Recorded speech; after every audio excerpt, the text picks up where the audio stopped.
Back in the Ming and Qing dynasties, if there was a scholar in the family, they'd have a copy of this book called San Ming Tong Hui. Ji Xiaolan, 19th century CE, the same person who edited the whole complete books of the 4 imperial repositories, had incorporated the book in the repository. Now, you might be wondering what these 4 repositories are. Well, they are Jing, Shi, Zi, Ji, meaning classics, history, philosophy, and literature. And guess what category metaphysics falls under? Yep, you got it, Zi, philosophy. The book San Ming Tong Hui was part of the complete collection of the 4 repositories, and it was a big hit. Families that had a studious member to help read and interpret it would always consult this book for important life events. If they were moving or relocating, they'd check for a lucky day. When it came to getting married, they would be extra careful. They'd find a day for the wedding that was good for both the bride and the groom based on their Bazi.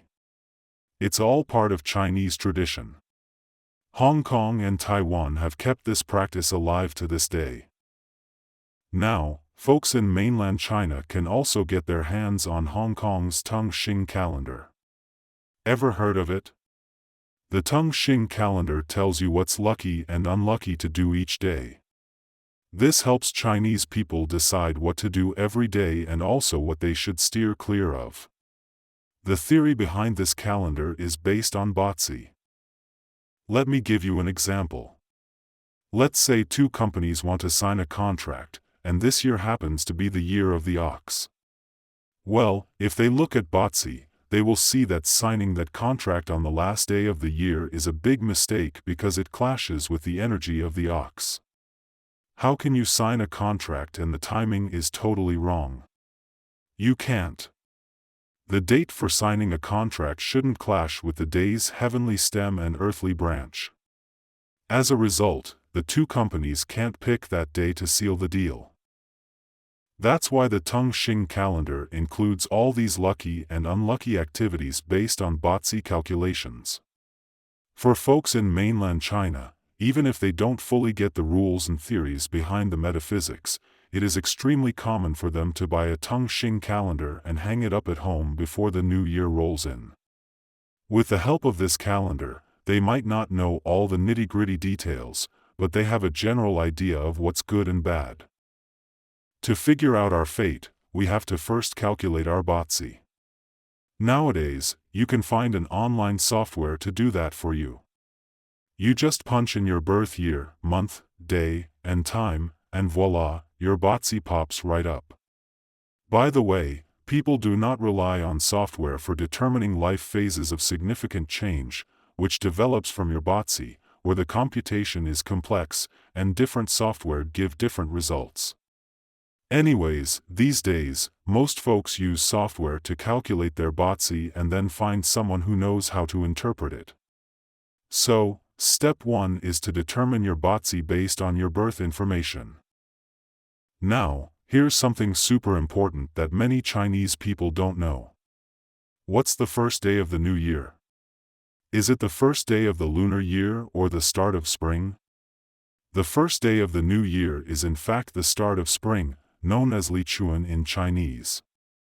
However, most Chinese people mistakenly think it's the first day of the lunar year, which is inaccurate.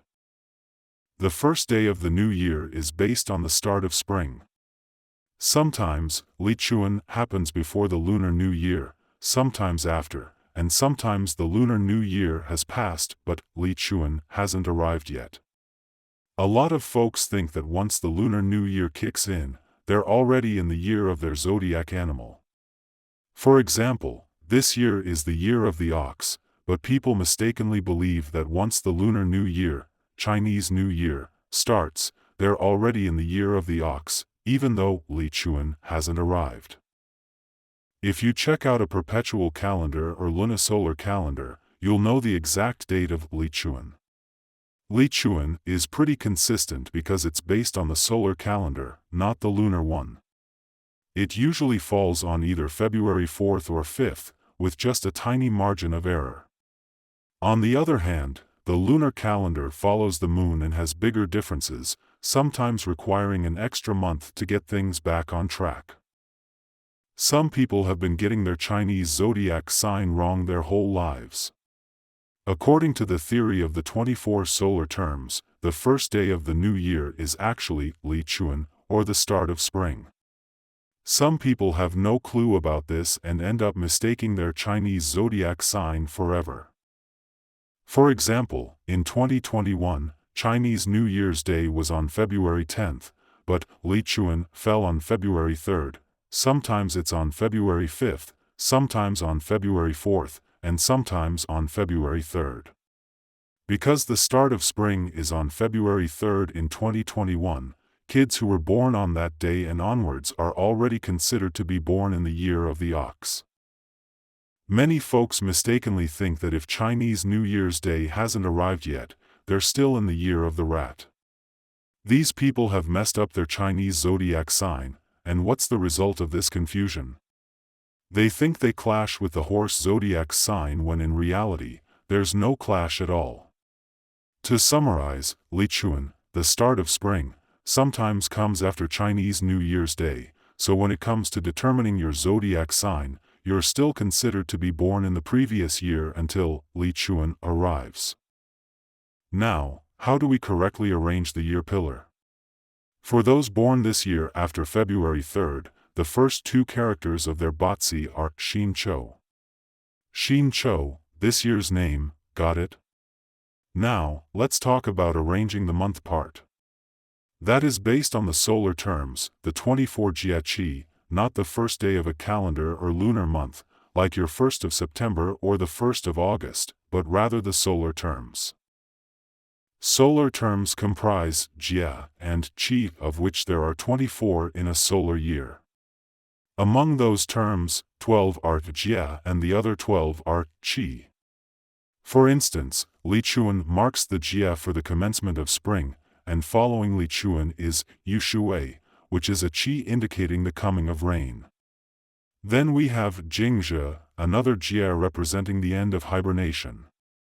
On the day of Jingzhe, which usually falls around March 5th, the second month of the year begins, and we enter the Mao month. Prior to Jingzhe, after Li Chuan, around February 4th, we are in the first month of the year, known as the Din month, as in Yin Mao Chen. Therefore, the first day of the Mao month coincides with the day of Jingzhe. Following Jingzhe, we encounter Chun Fun, spring equinox, which is a Qi, and then Qing Ming, ancestral grave cleaning, a Jia that typically occurs around April 5th. This marks the beginning of the third month, the Chen month, as in Yin Mao Chen. This is how the month pillar is arranged. Now, let's discuss the day pillar. Determining the specific day can be a bit tricky, as it requires meticulous calculation. However, fortune tellers have memorized this information. Fortunately, we don't have to go through the laborious task of memorization because we can easily refer to a perpetual calendar. For example, if today is November 5th in the Gregorian calendar, we simply consult the perpetual calendar to find the corresponding heavenly stem and earthly branch for today. In this case, the heavenly stem is Ding, and the earthly branch is Si, resulting in a Ding Si day. Alright, let's consider the scenario where a child is born at this present moment, and we proceed to arrange their 8 characters in the Bazi system. The first 2 characters for this child's Bazi are Xin Chou. Today happens to be the first day of the Hai month, but winter, Li Dong, hasn't officially begun yet. Li Dong falls on November 7th, and today is November 5th, correct? So, it's the Wusu month, which comes before the Hai month. Now, what is the current day? It's a Ding Si day. Now, we have 6 characters for the child's Bazi, and the time is currently 3:43 p.m. From 3 to 5 p.m., we refer to it as the Shen hour, so let's consider that. There is a table to consult in order to find the corresponding character when a person is born on a ding day during the Shen hour, and we discover that it is Wu, so Wu Shen. Excellent. Now we have the 8 characters, Xin Cho Wu Su Ding Si Wu Shen, which represents the heavenly prescription for the child born at this moment. Wonderful. All that remains is to learn how to read and interpret this prescription.